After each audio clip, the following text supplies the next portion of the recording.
नमस्कार, आप देख रहे हैं लाइव सिटीज़। मैं हूं आपके साथ सौरभ राज। एनडीए में सीटों का बंटवारा हो गया, उसके बाद से उपेंद्र कुशवाहा को लेकर के जो खबरें आ रही थी कि उपेंद्र कुशवाहा नाराज़ हैं, तो आज दिल्ली में उपेंद्र कुशवाहा से बिहार बीजेपी के प्रभारी विनोद तावड़े ने मिलकर के साफ कर दिया है कि उन्हें काराकट से लोकसभा सीट और एक बिहार में एमएलसी का सीट कन्फर्म कर दिया गया है। तो अब उपेंद्र कुशवाहा को मना लिया गया है जो नाराज़ चल रहे थे। आपको बता दें कि कल जब एनडीए का सीट शेयरिंग हो रहा था, जब ऐलान हो रहा था, प्रेस कॉन्फ्रेंस में उपेंद्र कुशवाहा भी नहीं थे और उनके कोई प्रतिनिधि भी वहां पे उपस्थित नहीं थे।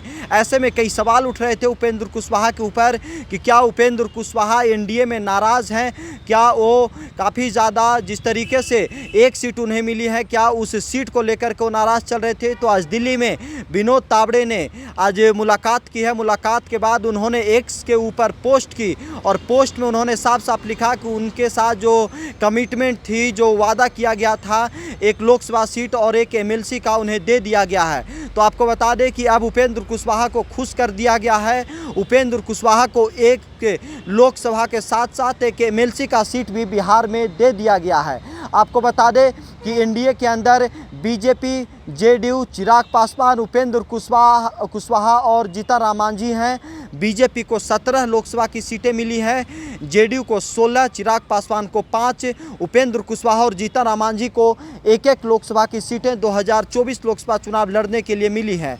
और उसके साथ उपेंद्र कुशवाहा को एक एमएलसी का सीट दिया गया है। अब उपेंद्र कुशवाहा जो नाराज़ चल रहे थे, जो चुप बैठे हुए थे, एनडीए के अंदर जो सीट शेयरिंग हुआ उसके बाद जो चुप थे, कहीं पे भी वो मीडिया से बातचीत नहीं कर रहे थे, वो उसके ऊपर से पर्दा हट गया है। विनोद तावड़े ने उनसे मिल करके ये ऐलान कर दिया है कि वो एनडीए के मजबूत साथी हैं और एनडीए में उन्हें एक लोकसभा की सीट, एक एमएलसी का सीट दे दिया गया है। आपको बता दें कि 2019 में उपेंद्र कुशवाहा महागठबंधन के साथी थे। वो महागठबंधन के सीटों के ऊपर चुनाव लड़े थे और उन्हें सभी जगह पे हार मिली थी। और आज 2024 में वो महागठबंधन छोड़ करके एनडीए के साथी बन चुके हैं और एनडीए में उन्हें सिर्फ एक लोकसभा की सीट मिली है। और उसके साथ एक एमएलसी का भी वादा किया गया है। बिहार में एक एमएलसी का सीट खाली है, उसके ऊपर उपेंद्र कुशवाहा के किसी नेता को, जो उपेंद्र कुशवाहा नाम को देंगे, उस कैंडिडेट को, उस उम्मीदवार को एमएलसी भेजा जाएगा। और जो सूत्रों के हवाले से खबर आ रही है, जो हम कई लोग इसके ऊपर बातें कर रहे हैं कि उस जिन्हें एमएलसी बनाया जाएगा उन्हें मंत्री भी बिहार में बनाया जा सकता है। बिहार में एनडीए की सरकार है, नीतीश कुमार और इस सरकार के मुखिया हैं और उपेंद्र कुशवाहा की वहाँ पे भी सहभागिता होगी, सहभागिता देखने को मिल सकती है। लेकिन उपेंद्र कुशवाहा को मना लिया गया है। आपको बता दें कि महागठबंधन में अभी सीट शेयरिंग के ऊपर कुछ भी निर्णय नहीं लिया गया है। वहाँ पे भी अभी इंतज़ार किया जा रहा है कि कितने लोग एनडीए छोड़ करके आएंगे। वहाँ पे मुकेश सहनी का इंतज़ार किया जा रहा है। पशुपति कुमार पारस को लेकर के भी वहाँ पे हलचल है, बातचीत हो रही है। ऐसे में अब उपेंद्र कुशवाहा के ऊपर से पर्दा हट चुका है। अब उपेंद्र कुशवाहा एनडीए के मजबूत साथी रहेंगे।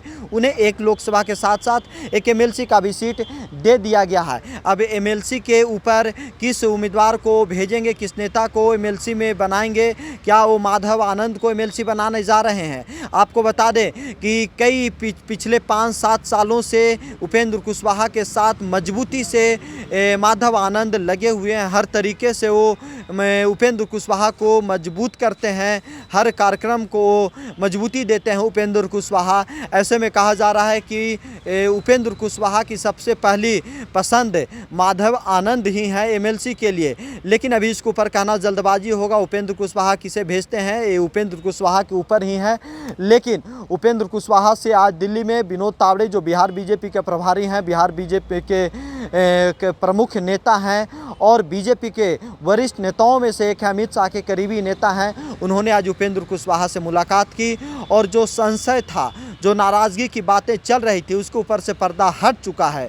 अब मजबूती से उपेंद्र कुशवाहा भी प्रधानमंत्री नरेंद्र मोदी को फिर से तीसरी बार प्रधानमंत्री बनाएंगे।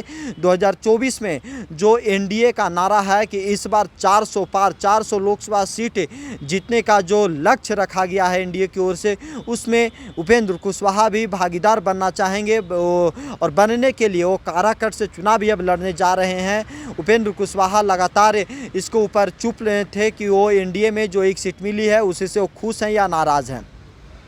अब लगातार इसके ऊपर से जो संशय बना हुआ था वो खत्म हो गया है। विनोद तावड़े ने ऐलान कर दिया है कि उन्हें एक एमएलसी का सीट दिया जा रहा है। महागठबंधन में अभी सीटों के ऊपर कोई भी निर्णय नहीं लिया गया है, कब तक वहाँ पे निर्णय होगा। अब एनडीए के अंदर भी जो सीटों का बंटवारा हुआ है, अब उम्मीदवारों का ऐलान भी बहुत जल्द हो जाएगा। बहुत जल्द बीजेपी के केंद्रीय चुनाव समिति की बैठक होगी, उसमें बिहार में जो 17 लोकसभा सीटों के ऊपर बीजेपी चुनाव लड़ने जा रही है, वहाँ पे वो कैंडिडेट भी ऐलान कर देंगे। और उसके बाद कहा जा रहा है कि जेडीयू हो या लोजपा, उपेंद्र कुशवाहा, ये सारे लोग अपने अपने कैंडिडेट का नाम ऐलान करेंगे औपचारिक रूप से। और इसके ऊपर टेबल पे अंदर खाने पार्टी के लोग इसके ऊपर बातचीत कर चुके हैं, सब कुछ अंदर खाने फाइनल हो चुका है। बिहार में 40 लोकसभा सीट जीतने का लक्ष्य एनडीए की ओर से रखा गया है। लेकिन विपक्ष के लोग, महागठबंधन के लोग लगातार ये दावा कर रहे हैं कि इस बार मुकाबला टक्कर का होगा और एनडीए को इस बार बिहार में मात दी जाएगी। अब देखना ये होगा कि महागठबंधन के खाते में बिहार में कितने सीटें जाती है, क्योंकि पिछली बार महागठबंधन का कुनबा काफ़ी ज़्यादा बड़ा था। वहाँ पे पिछली बार जीतन मांझी भी थे, उपेंद्र कुशवाहा भी, मुकेश सहनी भी थे।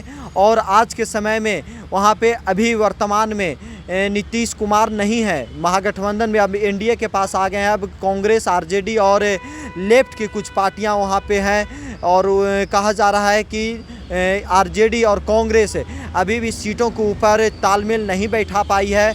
वहाँ पे कुछ कांग्रेस और आरजेडी के बीच में खींचतान चल रही है। अब देखना ये होगा कि महागठबंधन में कब तक सीट शेयरिंग फाइनल होता है। अब एनडीए के अंदर जो भी कन्फ्यूज़न थोड़ी बहुत थी वो खत्म हो गई है। उपेंद्र कुशवाहा को लेकर के जो खबरें चल रही थी कि वो नाराज़ हैं, उसके ऊपर से विनोद तावड़े, बिहार बीजेपी के प्रभारी, ने पर्दा हटा दिया है। अब कुशवाहा को एक एमएलसी के साथ एक लोकसभा की सीट भी मिल गई है और जो सूत्र हमारे बता रहे हैं कि उस एमएलसी को बिहार में मंत्री भी बनाया जा सकता है। अब देखना ही होगा कि कब तक एमएलसी का उम्मीदवार उपेंद्र कुशवाहा फाइनल करते हैं, कब एमएलसी बनते हैं, एमएलसी बनने के बाद क्या उनके कैंडिडेट को मंत्री भी बनाया जा सकता है या नहीं। दिल्ली से सौरभ राय, लाइव सिटी।